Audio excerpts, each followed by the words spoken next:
नवविधा भक्ती सांगितलेली आहे। नवविधा भक्तीमध्ये सगळ्यात पहिल्या क्रमांकाची भक्ती आहे ती म्हणजे श्रवण भक्ती। जीवनामध्ये आपण ज्यावेळेस श्रवण भक्ती करतो, ऐकल्यानंतरच आपल्याला खऱ्या ज्ञानाची प्राप्ती होते। ऐकिले ते धरा ध्यानी। पहा, शिष्यानं गुरुचं ऐकावं, विद्यार्थ्यानं शिक्षकाचं ऐकावं, लेकरा बाळांनी आई वडिलांचं ऐकावं, भक्तांनी देवाचं ऐकावं। कारण ऐकून घेतल्यानंतरच आपल्याला खऱ्या ज्ञानाची प्राप्ती होणार आहे। एखाद्याची आपण गोष्ट ऐकून न घेता आपण विनाकारण त्याला टाकून बोलू लागलो तर त्याचा व्यर्थ त्या ठिकाणी फायदा होईल, फायदा होणार नाही। म्हणून ऐकून घेणं जीवनामध्ये गरजेचं आहे। काय ऐकावं? भगवान शिवाच्या कथा, कीर्तन, पारायण, शिवपाठ हेच आपल्या जीवनामध्ये आपण ऐकावं, कारण याच्यानं आपल्या जीवनाचं हित होणार आहे। मी जर तुम्हाला प्रश्न केला, या जगाच्या पाठीवर पैसा श्रेष्ठ आहे की ज्ञान श्रेष्ठ आहे, तर तुमचं उत्तर काय असेल? या जगाच्या पाठीवर धन श्रेष्ठ की ज्ञान श्रेष्ठ असा जर तुम्हाला प्रश्न विचारला तर तुमचं उत्तर काय असेल? आजीमाई, काय श्रेष्ठ आहे? आता इथं मंदिरात बसले आहेत म्हणून म्हणणार ज्ञान श्रेष्ठ आहे। हाच प्रश्न जर मी मंदिराच्या बाहेर विचारला असता, महाराज पैशा विना काडी हालत नाही हो, या जगाच्या पाठीवर पैसा श्रेष्ठ आहे, तुम्ही म्हटला असता। जीवा आणि शिवा नावाचे दोन मित्र शिव महापुराण कथेमध्ये सांगितलेले आहे। जीवा म्हणतो आहे जगाच्या पाठीवर पैसा श्रेष्ठ आहे, आणि शिवा म्हणतो आहे जगाच्या पाठीवर परमार्थिक असं ज्ञान श्रेष्ठ आहे। दोघांमध्ये वाद लागला, दोघांमध्ये भांडण लागलं, दोघांमध्ये त्या ठिकाणी वादविवाद लागला। तो म्हणतोय पैसा श्रेष्ठ आहे, हा म्हणतोय ज्ञान श्रेष्ठ आहे। दोघांचं भांडण त्या देशातल्या राजाकडे गेलं। राजे, जीवा म्हणू लागला, राजे माझा प्रश्न असा आहे, या जगाच्या पाठीवर पैसा श्रेष्ठ आहे। समोर शिवा आला, नाही नाही राजे, हा जीवा म्हणतोय ते खोटं आहे, या जगाच्या पाठीवर परमार्थिक असं ज्ञान श्रेष्ठ आहे। कोण म्हणू लागलं? शिवा। तिथेही दोघांचं भांडण लागलं। राजाला कळे ना गेलं कोणाच्या बाजूनं न्याय द्यावा, कारण दात ही आपले, ओठ हे आपले, दोन्हीही सारखेच, दोघांकडून तेवढेच पैसे घेतल्यामुळं कोणाच्या बाजूनं निकाल द्यावा हे बऱ्याच वेळेला जजला सुद्धा कळत नाही, आहे की नाही? कोर्टामध्ये सुद्धा असा प्रसंग येतो, दोघांकडून बरोबर पैसे घेतल्यामुळं जज साहेबाला सुद्धा कळत नाही कोणाच्या बाजूनं निकाल द्यावा। तर असाच प्रसंग या ठिकाणी सांगत असताना जीवा आणि शिवा भांडण करत आहेत। राजाला उत्तर द्यायचं कळेन असं झालं। 1 तास 2 तास गेल्यानंतर या राजाला भला मोठा राग आला। रागाच्या भरामध्ये एक पत्र लिहिलं, आणि पत्रामध्ये असं या ठिकाणी लिहिण्यात आलं, जीवा आणि शिवा नावाचे दोन्हीही मुलं मूर्ख आहेत, त्यांनी विनाकारण चित्र विचित्र प्रश्न विचारून मला त्रास दिला, त्यामुळं यांना तुमच्या देशामध्ये फाशी द्या अशी रोम देशाच्या राजाला पत्र लिहून चिठ्ठी लिहिली, खाली आपला विश्वासू म्हणून सही केली, आणि जीवा नावाच्या मित्राच्या हातामध्ये पत्र दिलं आणि सांगितलं, तुम्ही तुमचा प्रश्न रोम देशाच्या राजाकडे घेऊन जा आणि तो तुमच्या प्रश्नाचं उत्तर देईल। दोघंही मिळून रोम देशाच्या राजाकडे गेलेले आहेत, आणि तिथं या जीवा आणि शिवानं रोम देशाच्या राजाला वंदन करून जीवा नावाच्या मित्रानं ते पत्र रोम देशाच्या राजाच्या हातात दिलं, आणि तिथं प्रश्न विचारू लागलं, राजे माझा प्रश्न आहे, जगाच्या पाठीवर पैसा श्रेष्ठ आहे, बरोबर की नाही हो? लगेच शिवा समोर आला, नाही नाही राजे, या जगाच्या पाठीवर परमार्थिक असं ज्ञान श्रेष्ठ आहे। परमार्थी कसं ज्ञानश्रेष्ठ आहे. दोघांचं तिथंही भांडण चालू झालं. रोम देशाच्या राजाने ते पत्र वाचलं आणि पत्रामध्ये असं लिहिलेलं होतं. पत्रामध्ये हे दोघंही मूर्ख आहेत, विनाकारण चित्र विचित्र प्रश्न विचारून त्या ठिकाणी मला त्रास दिला, त्यामुळं त्या दोघांना तिथं फाशीची शिक्षा द्या. पत्र वाचलं आणि रोम देशाचा राजा या जीवाला म्हणू लागला, अरे बाबा, या पत्रामध्ये काय लिहिलंय तुम्हाला माहिती आहे का दोघांना? दोघेही म्हणू लागले, माहित नाही, आम्हाला वाचायलाच येत नाही. अरे बाबा, तुमच्या राजांनी या पत्रामधून तुम्हा दोघांना आमच्या देशामध्ये फाशी देण्याची आज्ञा दिलेली आहे आणि तुमचा प्रश्न बाजूला राहू द्या, आता मी तुम्हा दोघांना फाशी देणार आहे. आता मात्र दोघं घाबरले, काय करावं सुचेना असं झालं. त्यांना त्या ठिकाणी दुःख झालं, काय बोलावं काय सांगावं काही कळेना असं झालं. थरथर कापू लागले, घाबरले आणि दोघांनीही मिळून चर्चा सुरू केली. जो पैसा श्रेष्ठ आहे म्हणणारा जीवा आहे ना, त्याला पैशाचा त्या ठिकाणी गर्व होता. तो म्हणू लागला, या जगाच्या पाठीवर पैसा श्रेष्ठ आहे. यावर शिवा नावाच्या मित्रानं जीवाला म्हटलं, तू म्हणतो ना या जगाच्या पाठीवर पैसा श्रेष्ठ आहे, तर या राजाला पैशानं जिंकून घे, पैसा देऊन राजाला विकत घे, आपल्या दोघांचा प्राण वाचतो का बघ. ठरलं ठरलं. जीवाला पैशाचा गर्व होता.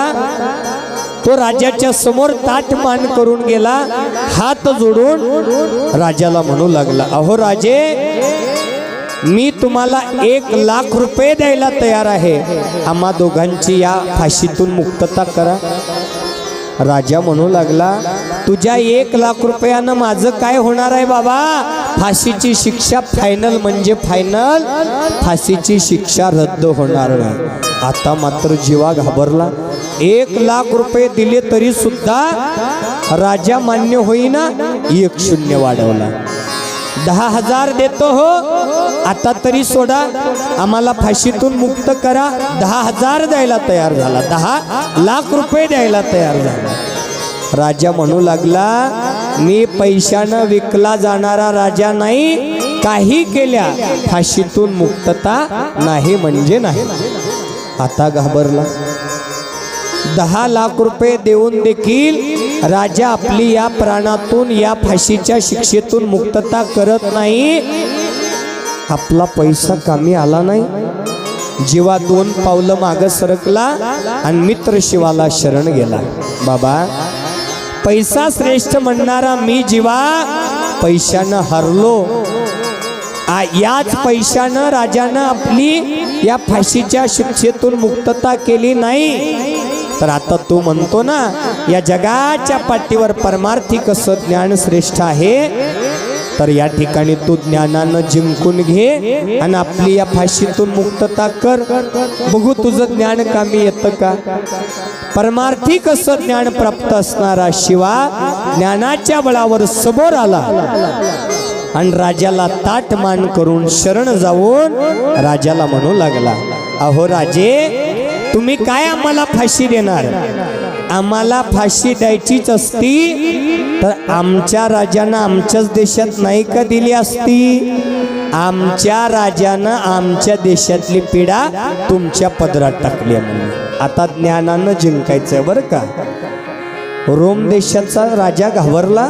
आमच्या देशातली पीडा आमच्या देशात म्हणजे काय? तुमच्या देशातली पीडा आमच्या देशात म्हणजे काय? स्पष्ट सांग. शिवा म्हणू लागला, अहो राजे, आमच्या देशातल्या राजाने आमची कुंडली पत्रिका वाचली.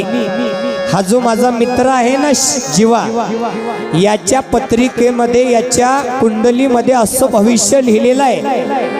हा जीवा ज्या ठिकाणी मरणार आहे, ज्या भूमीवर मरणार आहे, ज्या देशात मरणार आहे, त्या देशामध्ये पाण्याचा दुष्काळ पडणार आहे म्हटलं. आणि माझं भविष्य असं आहे, मी ज्या भूमीवर मरणार आहे, मी ज्या गावात मरणार आहे, मी ज्या देशात मरणार आहे, त्या गावामध्ये त्या देशामध्ये कोरोनासारखी महामारी येणार आहे.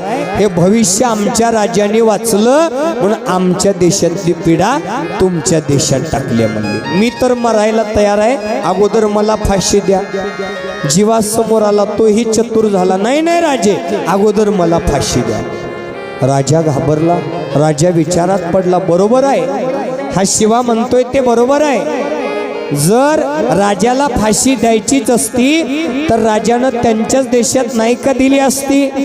इकडं का पाठवलं? तर त्यांच्या देशातली पीडा आमच्या देशात यावी म्हणून पाठवलं. राजा घाबरला आणि राजानं पत्र शिवाच्या हातात दिलं आणि सांगितलं, बाबा तुमचा प्रश्न, तुमचं उत्तर, तुमचा राजा तुम्ही तुमच्या देशामध्ये बघून घ्या. म्हणून त्या दोघांची महान अशा संकटातून मुक्तता झाली. कशाच्या बळावर? ज्ञानरूपी ज्ञानाच्या बळावर. जर तिथं ज्ञानाचा उपयोग झाला नसता तर या दोघांना प्राण गमवावा लागला असता. म्हणून जीवनामध्ये परमार्थिक ज्ञान आपल्याला संकटातून मुक्त करणार आहे. परमरहस्याचं पारायण किती जण करता आहेत? हात वरती करा. चटचट किती जण करता आहे? बरेच जण. परमरहस्यामध्ये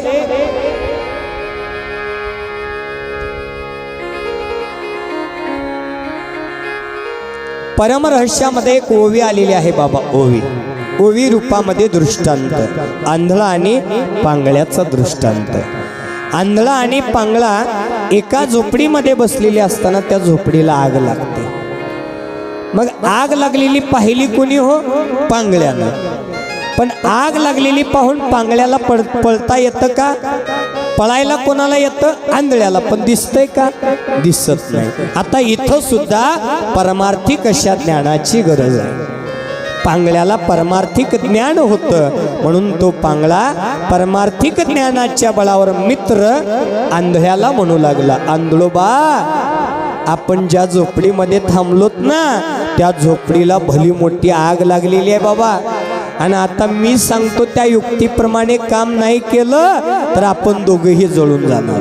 तर आता मी सांगतो त्या पद्धतीनं काम करायचं. आंधळोबा तयार झाला, तू म्हणाल तसं मी करायला तयार आहे. त्यावेळेस पांगळा आंधळ्याला म्हणू लागला, मी तुझ्या खांद्यावरती बसणार आणि जिकडे जिकडे आवाजाचा इशारा करणार तिकडे तिकडे तुला त्या ठिकाणी चालायचं आहे. असं करता करता आपण दोघं या संकटातून मुक्त हो. ठरलं.